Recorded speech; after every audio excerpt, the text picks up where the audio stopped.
5% des Français se déclarent végétariens et ce chiffre explose depuis des années.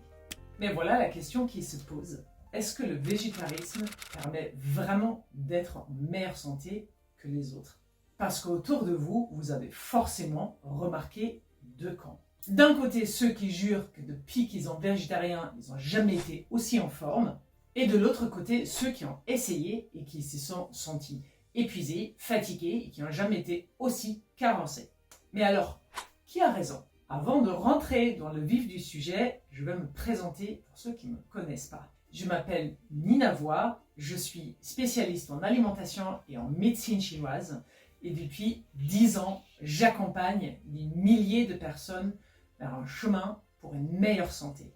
Ce que je te partage aujourd'hui est ni un dogme pro-viande, ni un combat pro-végétarien, mais juste du bon sens. Et toutes les choses qu'on nous dit jamais d'une manière suffisamment claire. Dans mon univers, du bon sens dans mon assiette, le bon sens est principalement basé sur le prisme de la médecine chinoise et sur ce que tout le monde devrait savoir et connaître sur l'alimentation et son propre corps. Donc si tu veux tout savoir sur le végétarisme et savoir si c'est fait pour toi ou pas, reste jusqu'au bout. Pourquoi, selon toi, Nina, le végétarisme séduit de plus en plus? Je pense qu'il y a plusieurs enjeux qu'on a aujourd'hui, c'est-à-dire d'un côté, on a les enjeux écologiques, duquel quand même il y a beaucoup de gens qui sont conscients aujourd'hui, on se dit on ne peut pas continuer comme ça. De l'autre côté, il y a de plus en plus de conscience au niveau de la souffrance animale, pas uniquement parce que c'est cruel de tuer un animal pour le manger, parce que ça on le fait depuis la nuit des temps, mais c'est la manière dont on le fait aujourd'hui.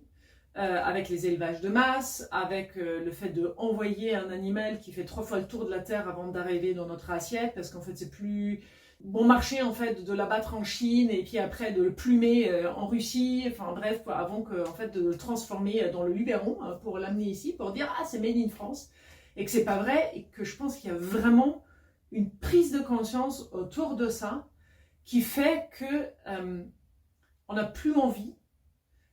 Et du coup, on a tendance à se jeter dans ce genre de dogme ou d'idées et sans forcément être vraiment au courant de tous les enjeux qui sont autour. Ok, donc là tu parles d'écologie et de souffrance animale, mais selon ton expérience, est-ce qu'il y a des vrais bénéfices sur la santé quand on devient végétarien?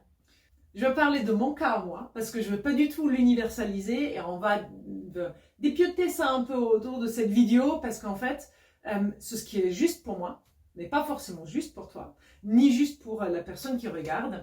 Donc, je pense qu'en fait, on doit mettre le cadre et la compréhension autour de ça pour qu'on soit vraiment informé de tout pour pouvoir prendre un bon choix. Personnellement, je n'ai jamais été végétarienne plus jeune. Je suis allemande, donc en fait, chez nous, le repas du soir, c'est pain, charcuterie, fromage. Et parfois, il y avait un peu de salade avec. Donc, en fait, en général, on avait plutôt peu de légumes, même si j'ai quand même grandi dans une famille où voilà, quoi, il y avait une conscience au niveau de la bonne qualité, on mangeait des fruits, et voilà. Mais, voilà.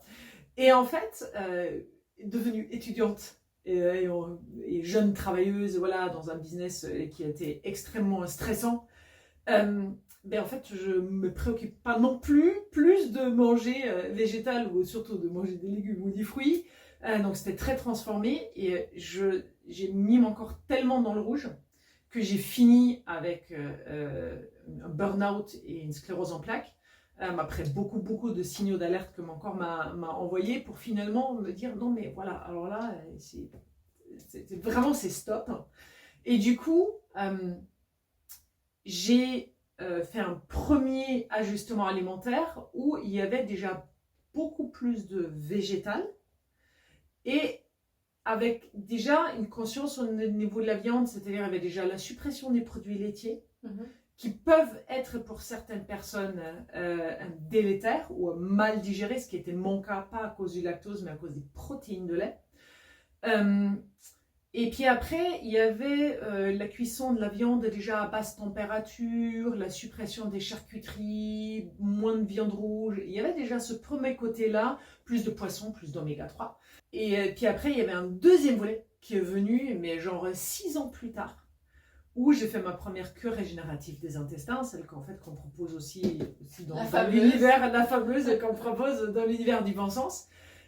Chez quelqu'un qui avait lui-même retrouvé sa santé grâce à l'alimentation et il a vécu et étudié 11 ans en Asie. Donc en fait, il a étudié l'Ayurveda, la médecine chinoise, la médecine japonaise, la médecine tibétaine. Donc il avait vraiment fait le tour de la question et surtout il avait l'expérimenté sur son propre corps. Et lui, c'était végétal, mais d'une manière, c'est vegan, quoi. Il n'y avait même pas d'œufs, il était virulent là-dessus. Et moi, au début, j'ai tout entendu. Je me suis dit, ah ouais, c'est intéressant quand même. Et j'ai appliqué pour moi. Parce qu'en fait, c'était un bon exemple. C'était quelqu'un qui a été extrêmement malade et abandonné par la médecine allopathique. On lui a donné encore 1 à 2 ans à vivre. Enfin, aujourd'hui, l'âge de ma mère, c'était en 77. Donc, et il se porte très très bien. Et je me suis dit, moi, je veux ça aussi pour mon corps. Donc, en fait, j'ai vraiment suivi à la lettre ce que lui, il a enseigné. Donc, en fait, j'ai fait entre 2012 et 2015, vraiment 3 ans de strict véganisme. C'est-à-dire encore le cran au-dessus du végétal. Alors, on va juste faire peut-être l'aparté entre les deux. Les végétariens mangent des produits à base animale comme les produits laitiers, le miel et les œufs, parce qu'en fait, on ne fait pas souffrir des animaux, il ne faut pas les tuer. Alors qu'en fait, quelqu'un qui est vegan, qui mange vraiment aucun produit animal, et la plupart du temps, quand c'est vraiment poussé très très loin, il ne porte pas de cuir, ni de soie, ni de laine, ni de voilà. Donc en fait, c'est vraiment quelqu'un qui mange tout à base de végétaux. Donc moi, c'est ce que j'ai fait. Et je suis jusqu'à aujourd'hui convaincue que ça a été un tournant majeur dans ma vie, au niveau de ma santé, et que ces 3 ans étaient vraiment une bascule dans ma santé. Mais ce n'est pas forcément ce que tout le monde doit faire, et c'est pas non plus un extrémisme que tout le monde peut faire. Moi, j'avais l'épée de Damoclès au-dessus de ma tête, où il y avait une sclérose en plaques derrière, avec une menace de pousser, de me retrouver en fauteuil roulant, de perdre mon autonomie, et tout ce qui est inhérent à cette maladie qui est comme grave. J'ai senti comme vraiment ça avait fait un shift à l'intérieur de moi au niveau de mon fonctionnement. Et pourtant, au bout de 3 ans, il y a des petites envies qui revenaient, les œufs, le poisson en premier, et dernièrement, alors qu'on est en 2025, en 2024, j'ai recommencé à réintroduire partiellement de la viande, mais ce n'est mon cheminement à moi. Ok. Ouais. Donc là, tu parles de ton cheminement, de ton expérience, de celle que tu as vue peut-être autour de toi, mais qu'est-ce qu'elles disent concrètement les études et peut-être les organismes de santé sur le végétarisme aujourd'hui, quoi? Alors, ça dit beaucoup de choses, et comme toujours, tout est son contraire. Et le but de cette vidéo n'est pas de démontrer que l'un est faux ou l'autre est juste, mais de montrer les différentes facettes un peu qu'on peut observer dans un régime végétarien, dans un sens et dans l'autre. Il y a une chose que je pense qui est hyper important à relever. Plus nous mangeons de végétaux différents, plus notre flore intestinale est riche. Ça ne nous oblige pas d'être végétarien pour ça. Mais par contre, en général, quand on a un régime végétarien, on mange quand même plus de produits à base de plantes. Et à base de plantes, c'est pas des légumes. C'est en fait, il faut je pense qu'il faut sortir de cette idée-là que être végétarien, c'est manger plus que des fruits et des légumes. Parce qu'en fait, on a quand même les légumineuses et tous les produits à base de légumineuses, comme on trouvait le tofu, le tempeh, les seitans. On trouve tous les oléagineux, toutes les graines. Oui, je sais, il y a toujours des gens qui crachent sur les « Ah oui, les mangeurs de graines !» Ah bah oui, mais les mangeurs de graines sont quand même vachement en bonne santé. Parce qu'une graine, comme un œuf d'ailleurs, mais une graine, en fait, c'est la potentialité de la vie. C'est vraiment, elle contient tout pour qu'un nouvel arbre puisse en pousser. Donc c'est quand même énorme. Donc les graines sont des bombes nutritives et on peut en manger très peu tout en ayant un super gros bénéfice. Et en fait, quand on parle de végétal, on parle aussi de tout ça. Donc la science a démontré que les gens qui mangent des végétaux très variés, et on dit toujours sur une semaine 30 différents, ça en fait beaucoup. C'est énorme. Mais en fait, entre les épices, les graines, les oléagineux, les légumes, les herbes, les fruits, c'est quand même pas si compliqué d'y arriver.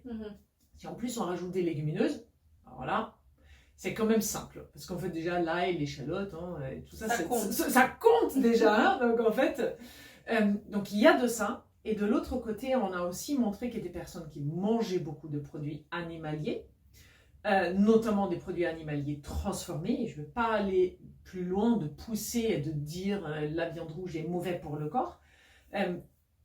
Ces personnes-là, en fait, ont plus de tendance à être inflammatoires. Pourquoi? Il y a une étude très intéressante, d'ailleurs, il y a un prix Nobel qui a été reçu pour ça, j'ai oublié le nom de la personne, mais on pourra le mettre en descriptif, qui démontre, en fait, que quand on mange tous les jours de la protéine animale, notre cellule et nos corps sont très occupés à le digérer, parce que ça demande quand même beaucoup d'énergie digestive, et qu'il y a un certain nettoyage cellulaire qui ne se fait pas aussi bien que quelqu'un qui fait de temps en temps des pauses dans la protéine animale.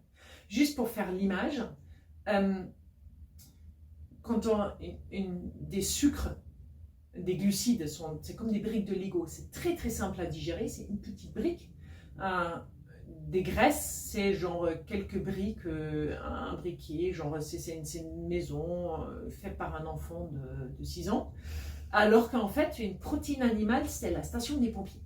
Okay. C'est un truc hyper complexe avec plein de différentes pièces que le corps doit traiter et qui doit dégrader. Ça lui demande beaucoup d'énergie, c'est pour ça qu'on dit manger beaucoup de protéines animales ça nous fait maigrir, mais malheureusement ça lui demande aussi beaucoup de charge de travail qui derrière peut aussi entraîner des états inflammatoires.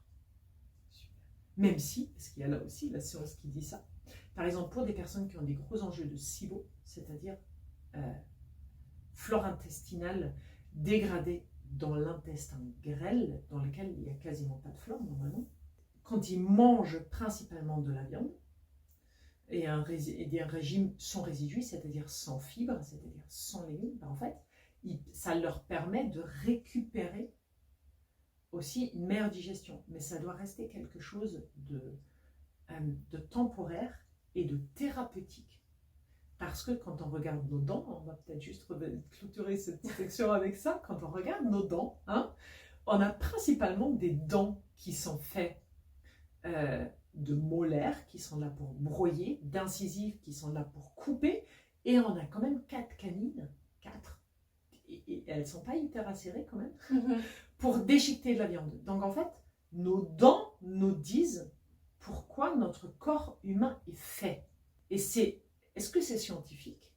Non, c'est juste de l'observation du bon sens qui dit notre corps humain est équipé pour broyer des graines, pour broyer des racines, pour découper des fibres et pour déchiqueter quelques viandes si c'est pas trop gros. Ok, et dans la pratique, qu'est-ce qu'on peut observer? Est-ce qu'il y a des pièges, par exemple des erreurs communes que tu as observées, toi, chez les végétariens? Oui, il y en a beaucoup. Alors moi, j'accompagne quand même des végétariens et non végétariens depuis plus de 10 ans, et dans lesquels on a fait surtout énormément d'analyse d'assiette, parce qu'en fait, nous, la manière dont on travaille dans mon univers, c'est vraiment récupérer la santé à travers sa fourchette. Donc en fait, nous, ce qu'on regarde en premier, c'est qu'est-ce que tu manges et comment tu manges au quotidien pour que ton corps ait pu développer tel ou tel symptôme ou dérèglement ou maladie. Ça, je pense que c'est un enseignement que j'ai très bien eu au début, quand j'ai fait moi ma première bascule vers du végétal, mais qui la plupart des gens n'ont pas. C'est-à-dire que on décide pour quelconque raison. Toutes les raisons, je pense, pour manger végétarien sont bonnes. Peu importe quelle est la nôtre, si c'est un drive de la souffrance animalière, si c'est un souhait de santé ou d'écologie, peu importe. Toutes les raisons sont bonnes. Mais par contre, l'application dans la matière est souvent pas bien faite parce que on dit, et maintenant je supprime tout ce qui est animalier. Je supprime la viande et même dans le cas véganisme, je supprime les œufs, je supprime les produits laitiers. Et du coup, et je mange plus de légumes. Souvent, c'est ça, et plus de céréales. Mais moi, en fait, j'ai vu des personnes développer des maladies dégénératives graves à un âge avancé, alors que ça fait 50 ans qu'ils ont une assiette parfaite, dans le sens végétal, bio, du jardin, voilà. Mais il faut peut-être rappeler qu'on a 3 groupes alimentaires. On a les fibres, qui font partie des glucides, les graisses et les protéines. Et qu'en fait, de l'animal, que ce soit du poisson, de l'œuf ou de la viande, n'est que de la protéine mélangée à de la graisse. Et quand on les supprime, il faut bien les remplacer. Et c'est là où en fait on a les plus grosses erreurs, parce que souvent les gens vont tabler plus sur les légumes et sur les céréales qui sont tous les deux des glucides, et ils n'ont plus suffisamment de gras, ils n'ont plus suffisamment de protéines.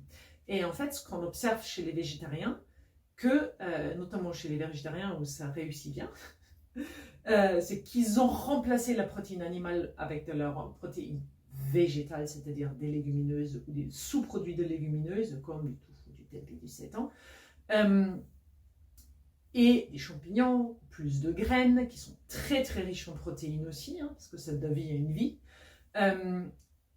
ou les personnes qui le vivent mal ou qui finissent par être malades parce qu'en fait ils sont tout simplement omis de mettre les protéines. Les protéines sont la base pour nos hormones, pour nos neurotransmetteurs, pour nos enzymes, c'est-à-dire sans protéines, nous avons un corps qui dysfonctionne complètement. Et notre corps est capable de prendre n'importe quel aliment et de le transformer en glucides, parce qu'en fait nous avons besoin d'énergie, notre cerveau a besoin d'énergie, mais l'inverse n'est pas possible. Parce que les protéines, le groupe des protéines, c'est les seuls en fait qui contiennent de l'azote, alors que tous les autres, les protéines, enfin les fibres et les graisses n'en contiennent pas. Donc en fait, on ne peut pas juste créer cet élément à l'intérieur de notre corps. Et le plus gros erreur qu'on voit, c'est le manque de protéines, c'est le non-remplacement des protéines, et on le voit dans beaucoup de recettes, par exemple. Quand vous dites, oui, mais vous pouvez remplacer les œufs par de la compote de pommes. Oui, c'est vrai. Oui, ça fait des super gâteaux, faut le dire. Mais un œuf, c'est une protéine, et une compote de pommes, c'est du sucre et des glucides. Donc en fait, ça ne fait pas du tout la même chose dans le corps. Et c'est ça qu'on oublie et qui met vraiment beaucoup de gens dans l'erreur, malgré elle, et la plupart du temps avec les meilleures intentions du monde. Évidemment. Ouais. Et puis après, c'est manger trop cru, trop de légumes, trop de fruits. Du point de vue de la médecine chinoise, les fruits sont quasiment tous rafraîchissants, à part quelques exceptions, mais voilà. Donc elles amènent de la fraîcheur dans le corps et de l'eau. Et parfois, on n'a pas forcément envie d'avoir encore plus d'eau dans le corps, on en a déjà beaucoup. Et en plus de ça, les légumes sont souvent consommés crus, parce qu'en fait, c'est une bonne idée, voilà, c'est bon pour la santé et tout ça. Et il y a quand même des gens qui n'ont pas forcément la capacité de digérer les fibres, tout simplement, parce que c'est les fibres qui nourrissent notre flore intestinale, et parce que c'est notre flore intestinale qui nous permet de digérer les fibres. Et parfois, les deux sont pas en adéquation. Donc, de ce que je comprends, c'est que c'est pas fait pour tout le monde, en tout cas, ce régime alimentaire. En tout cas, peut-être à une période de la vie, notre corps n'est pas prêt à suivre ce type de régime alimentaire. Ça dépend comment il est fait. En médecine chinoise, il y a un regard très intéressant et complètement différent sur le végétarisme. C'est que entre la protéine végétale et la protéine animale, il y a une seule très grande différence, parce qu'il faut rappeler, le corps n'a pas besoin de protéines animales ou végétales, il a besoin d'acides aminés. Il peut les avoir par les deux. Donc en fait, il n'y en a pas une qui est meilleure que l'autre. Mais par contre, la protéine animale est issue d'un organisme vivant qui lui-même bouge à travers des muscles, alors que la plante, non. Les champignons, oui, c'est un peu différent. Mais bon, ils bougent quand même pas non plus des masses. Et du coup, en fait, une protéine animale va amener plus de chi, plus d'énergie dans le corps. Et ça, c'est une notion qui manque complètement en médecine allopathique, en alimentation classique, en nutrition, en diététique. Personne ne connaît cette notion. Et en fait, là, on peut vraiment utiliser la protéine animale comme un tonique du chi, qui sera difficile à amener à travers la protéine végétale. Donc en fait, quand on a un corps qui est très fatigué, épuisé, burn-out, les régimes végétaux purs et durs, ça va être difficile. Il faudrait au moins mettre des œufs et si possible des poissons pour avoir les bonnes graisses. Et les œufs, n'oublions jamais, c'est un ovocyte. On n'a pas envie d'entendre ça, mais un œuf est un ovocyte. Il contient tout pour devenir un poussin. Donc en fait, c'est une cellule primaire qui est tellement riche en nutriments qu'en fait que c'est une bombe. Et on peut en manger beaucoup sur la journée. Alors, j'ai fait tout un post dessus, on fera peut-être une vidéo, mais voilà quoi. On peut en manger 4, 5, 6. Et aucun souci, ça représente la même quantité en fait que de manger un gros steak de poulet ou de porc. Et en fait, il y a des personnes de l'autre côté. Donc en fait, il y a ce côté de manque de chi et il y a ce côté de froid. C'est aussi une notion qui n'existe absolument pas du tout en médecine allopathique. Un terrain peut être froid, un corps peut être plein de froid. Et le froid doit être réchauffé. Un animal qui bouge a plus de capacité à amener de la chaleur dans le corps. Et en fait, quand le feu digestif est froid, quand le feu digestif est faible, c'est-à-dire quand le métabolisme n'est pas très performant, quand notre flore intestinale est perturbée, quand elle est froide et diminuée, à ce moment-là, on aura des difficultés à digérer des légumes. On va se retrouver avec du ventre gonflé, on va se retrouver avec des lourdeurs, voire malgré les fibres avec de la constipation. Donc en fait, le but, c'est toujours de trouver de quoi a besoin mon corps à moi pour être en bonne santé. Alors qu'on sait que plus on va manger des végétaux différents, mieux mon corps sera en bonne santé. En médecine chinoise, on dit toujours qu'il faut cacher la viande sous les légumes, ce qui donne une très belle image de la ratio des quantités. C'est vrai. Donc en fait, je pense que tout est juste, tout est faux. On peut manger un peu de viande ou pas du tout. Si on n'en mange pas, il faut le remplacer.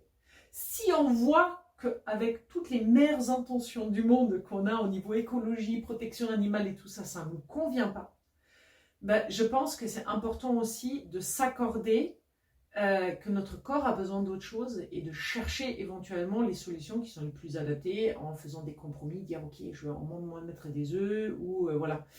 Dans mon alimentation et de trouver une solution. Si notre corps nous dit c'est pas bon, je suis fatiguée. C'est super intéressant et j'ai une question pour laquelle j'aimerais bien avoir ton avis. On dit souvent ou on pense souvent que les végétariens sont carencés. Est-ce que c'est un mythe? Est-ce que c'est la réalité? C'est quoi ton avis là-dessus? Alors oui et non. Parce que notre flore intestinale est quand même là pour produire aussi des micronutriments. C'est vrai en fait que les végétariens peuvent manquer de vitamine B12 parce que la vitamine B12 est quand même hyper importante. C'est un cofacteur en fait qui fonctionne en relation avec d'autres vitamines B. En général, quand on est végétarien, on a suffisamment de vitamine B. Si on mange varié, si on mange principalement des légumes, on peut encore un peu en manquer. Parce qu'il y a quand même pas mal aussi de ces vitamines-là qui sont contenues dans la viande. Et en fait, la vitamine B12 peut être produite dans notre intestin par notre flore intestinale. Mais pour ça, il faut déjà avoir une flore qui produit de la vitamine B12. Et si on n'en amène plus à travers notre alimentation, ou s'il y a des choses, par exemple, qu'on n'arrive pas à digérer, donc on ne les mange pas, en fait, la vitamine B12 ne peut pas être synthétisée parce qu'il manque et les nutriments, et puis après, la flore, elle va finir par mourir. Donc oui, il y a de ça. On dit souvent qu'il y a une carence en fer. Alors, je ne suis pas sûre là-dessus. Parce qu'en fait, le fer ne vient pas uniquement que par la viande, même si on dit en médecine chinoise que c'est le sang de la viande qui va nourrir le sang du corps humain. Donc aussi cette composante du fer et de cette idée d'être anémié si on n'en mange pas suffisamment. Et en fait, il ne faut jamais oublier que c'est pas que le fer. On a la ferritine, la transférine et on a l'hémoglobine, qui tous les trois entre dans le processus en fait de transport et de la vie du fer dans notre corps, et tous les trois sont des protéines. Donc en fait, si on ne mange pas suffisamment de protéines, même végétales, ben en fait, on peut être en manque de ces protéines-là et du coup, on va ramener ça au fer qui est contenu dans la viande. Mais c'est pas que ça. Parce qu'il y a le fer, la quantité de fer et de ce que notre corps sait faire avec ce fer. Et ça, c'est lié à la quantité de protéines que nous mangeons, qu'elles soient végétales ou animales, et à notre capacité du corps à assimiler les protéines. Et si nous avons un flux digestif faible ou un corps qui est énergétiquement faible, bah, l'assimilation des protéines va moins bien se faire. Mais à ce moment-là, c'est plus une question est-ce que je suis végétarienne ou est-ce que je ne suis pas végétarienne. À ce moment-là, il va vraiment falloir creuser un peu plus profondément et chercher des solutions au niveau de l'assiette, au niveau de la micronutrition.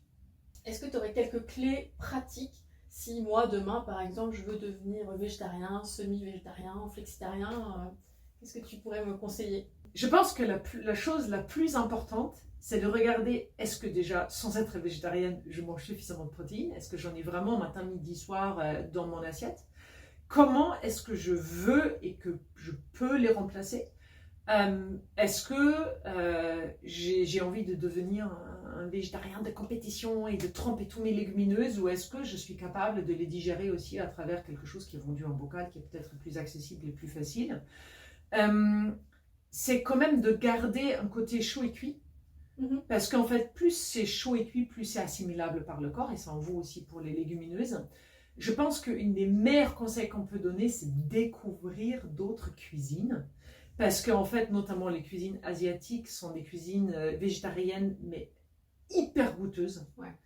Et on n'a pas cette culture-là chez nous dans l'Occident, donc il faut vraiment aller, et encore, on a quand même des vieilles recettes qui sont vraiment super, donc en fait, il faut aller chercher, piocher, trouver des nouvelles façons de cuisiner, de travailler les goûts, de travailler les choses, et de faire très attention que si je substitue,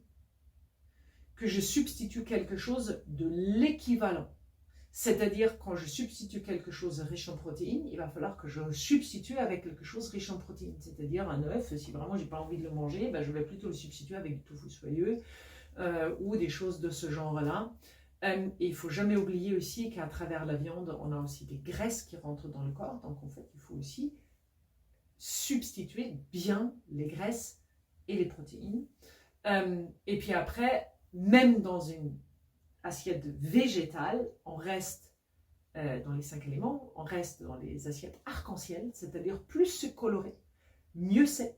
Et je pense que pour le mot de la fin, une des choses les plus importantes, c'est que comme la viande amène plus d'énergie dans le corps, et que souvent quand on mange beaucoup de légumes, on peut avoir un terrain qui glisse un peu vers le plus froid. Il faut surtout faire en sorte de manger suffisamment d'épices. Ça ne veut pas dire manger piquant, je le redis.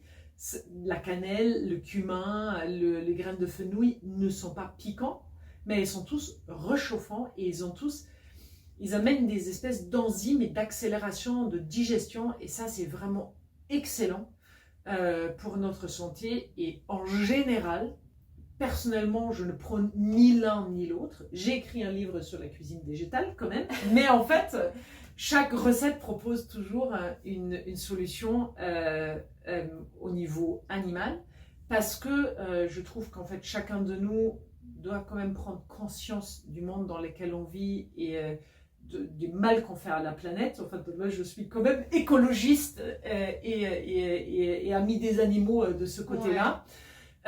Entre la surpêche et l'élevage intensif, c'est vraiment horrible, et je pense pas que ça fait sens en fait pour le futur de l'humanité. Ça veut pas dire qu'il faut qu'on supprime la viande, il faut qu'on apprenne à faire différemment. Et en fait, souvent on le fait pas, ou on se dit « Ah, c'est pas bon », parce que c'est quand même un préjugé, alors qu'on peut faire des trucs absolument incroyables. On peut faire des desserts à base de patates douces qui sont juste super, mélangés du chocolat et de la cannelle. Voilà, donc en fait, on peut vraiment faire des trucs très plaisants, qui sont très bons pour la santé et qui peuvent nous amener même des touches de plaisir énormes, tout en nous faisant beaucoup de bien au corps. Et je pense qu'on a tous quelque chose à apprendre dans le végétarisme et dans la cuisine végétale. et qu'on peut tous grandir dans cet apprentissage. Donc, faut-il devenir végétarien ou pas? Il n'y a pas d'homme, chacun fait ses choix et ton choix peut être différent que le choix de ton conjoint et c'est ok. L'important qu'on soit bien dans son corps, qu'on l'écoute, qu'on regarde son chi, son énergie, sa capacité digestive, qu'on l'ajuste, qu'on y aille progressivement, peut-être s'il y a besoin, qu'on tente, qu'on teste, qu'on explore, qu'on apprend. Je pense que ce sont les choses les plus importantes. Vous pouvez bien évidemment apprendre ça dans mon livre qui s'appelle le livre santé de la cuisine végétale que vous trouvez dans toutes les librairies de France. Bien évidemment, vous le trouvez sur mon compte YouTube, ici bien évidemment, dans mes écrits sur les réseaux sociaux, dans mes formations qui sont tous trouvables dans Du Bon Sens dans mon assiette ou dans l'univers du bon sens. Et si cette vidéo vous a plu, n'hésitez pas à la liker, à la partager, à faire un petit commentaire. À chaque fois que vous nous donnez un geste de votre part, ça nous donne de l'énergie, ça nourrit cette chaîne, ça la fait grandir et ça nous permet de faire encore plus de vidéos, de parler à plus de personnes, d'amener plus de savoir et c'est aussi une manière de nous rendre un peu de l'énergie qu'on vous donne à travers ces vidéos. À la prochaine.